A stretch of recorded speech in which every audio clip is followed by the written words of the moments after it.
I've just come to have my ultrasound, and it's completely different to 1.5 years ago. You know, they say that, you know, lockdown is over and people can go and hug and meet each other and not wear a mask, but the reality is different. Last time I came here, okay, I'll see you in a minute. So, as I was saying, you know, everybody has to wait outside in their cars. No one is allowed inside the actual clinic. And because I think it's because it's a private company, they have their own rules. Because Boris Johnson, I think, said that today people can, it's the end of lockdown, people can go and meet their, you know, and hug their relatives and tentatively start coming out of lockdown because so many people have taken the vaccine. I haven't. I'm not one of them. I think 2/3, you know, 2/3 have taken the vaccine, but that still leaves 1/3 who haven't. So that's like 20 million people who haven't taken the vaccine, so probably won't take it. Yeah, anyway, forget about the vaccine for a second. Yeah, what are the results? My results are not good and not bad, so basically the same. I have multiple polyps. I have more than 5, maybe 5 or 6, 7, 8. I don't know how many I have, but they're tiny, she said. The largest one is 0.6. So I'm back to square one. When I was living in London, they said you have about 4 or 5, and the largest one is 0.6 centimeter.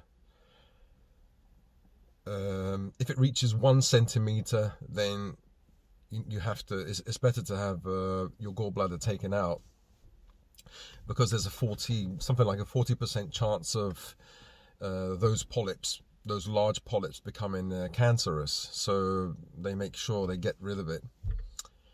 1.5 years ago, I came here in Norwich to this clinic, and if you remember the video, it was, you know, I was quite happy because I had about 5 polyps or so, and the largest was 0.4. So I thought, oh, it's gone down, you know, that large one went down to, you know, by 0.2.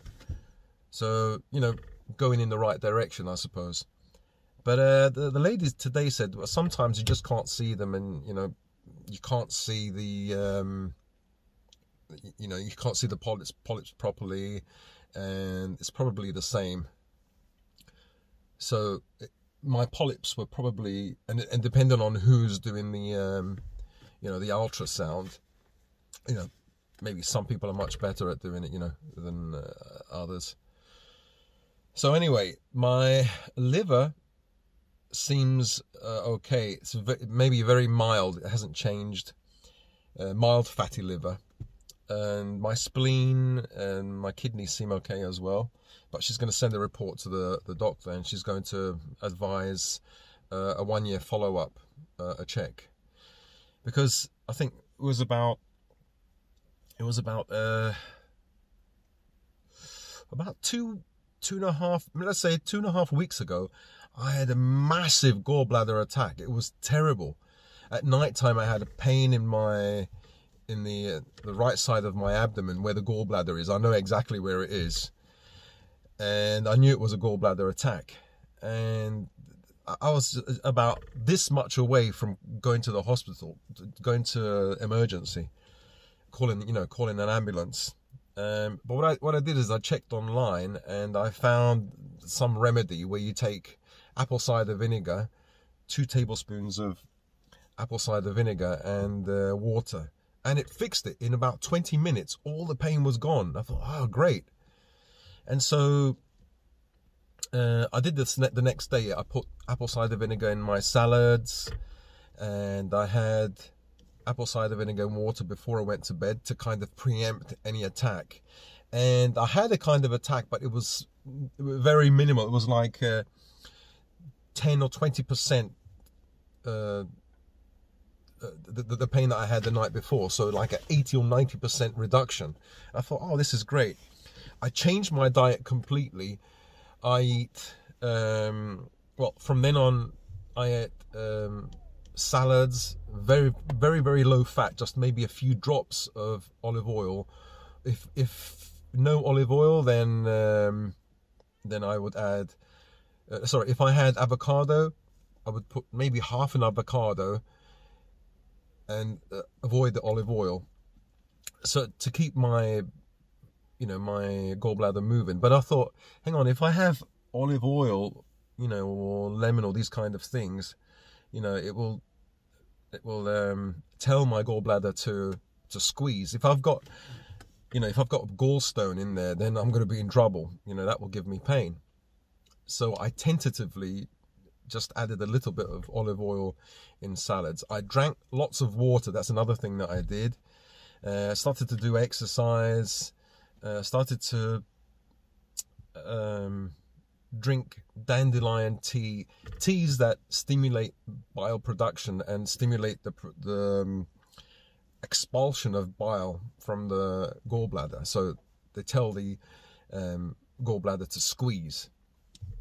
So one is a choleretic, which increases bile production in the liver, and one is a cholagogue, something that stimulates, I think it's the CKK enzyme, you know, in the gut. It tells the gallbladder to squeeze.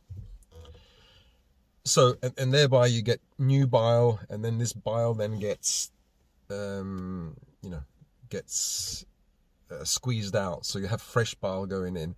Drinking lots of water will make the bile in the gallbladder more fluid, because what happens is you have bile from the liver going into the gallbladder, and what happens is the body naturally sucks out, takes away the water to concentrate the bile, because the more concentrated it is, the more powerful it is, to emulsify or whatever it does, the fats.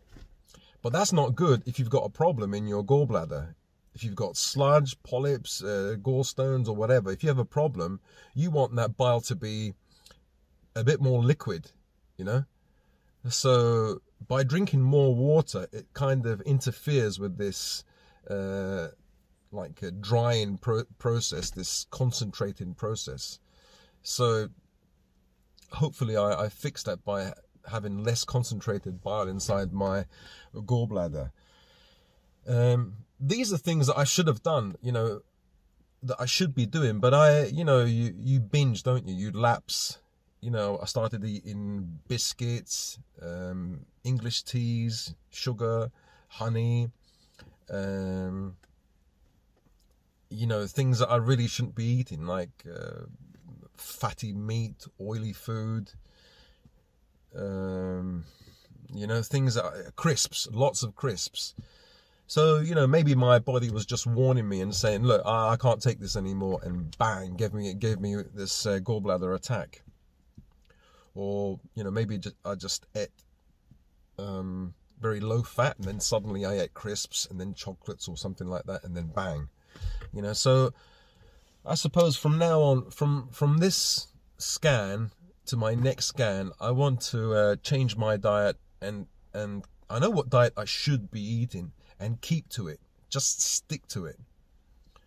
And lose weight, of course, but slowly, because if you lose weight too fast, what happens is your liver has to deal with all that fat being broken down, and then it's going to go to the gallbladder, and it's going to overwhelm the gallbladder. You end up having maybe sludge, or sludge, cholesterol, bile, all that stuff, overtaxing the gallbladder. So anyway, that's what happened today, just to let you guys know. And it seems okay. As I said, it's not good news because it hasn't healed, but it's not bad news because it hasn't gotten worse. So all in all, I think I'm quite happy that my gallbladder hasn't gotten worse, because if the gallbladder polyps reach 1 centimeter, then your gallbladder has to go. So I'm fighting to keep it at 0.6. That's the largest one, the largest polyp. And yeah, the lady at the ultrasound said, I said, I hope they've disappeared, they've gone. She says, no, they don't go.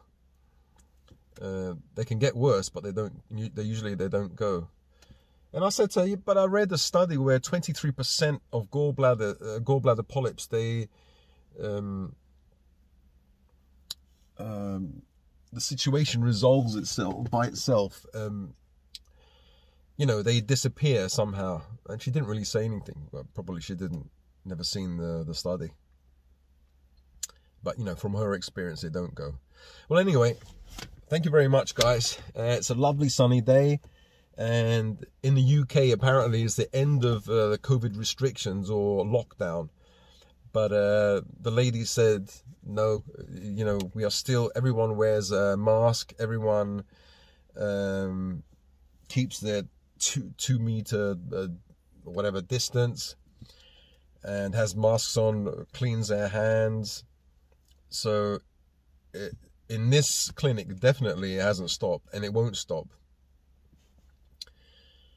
So anyway, I'll see you guys later, and I'll let you guys know what kind of diet I'm going to employ from now on. I have to think about it carefully, and yeah, you know, when it comes to the gallbladder, you just have to, and fatty liver, diet is important. It's so important. You know, being overweight is not good as well, but, you know, diet, lifestyle is so important, you know, to keep that liver and gallbladder, because they're a team, aren't they? The liver and gallbladder are a team. So you can't, I don't think you can heal one without healing the other. So you have to look after your liver as well. Okay. Have a nice day, whatever you're doing, and keep safe. And unfortunately, well, where I live, keep your mask on. Okay, see you guys later. Bye.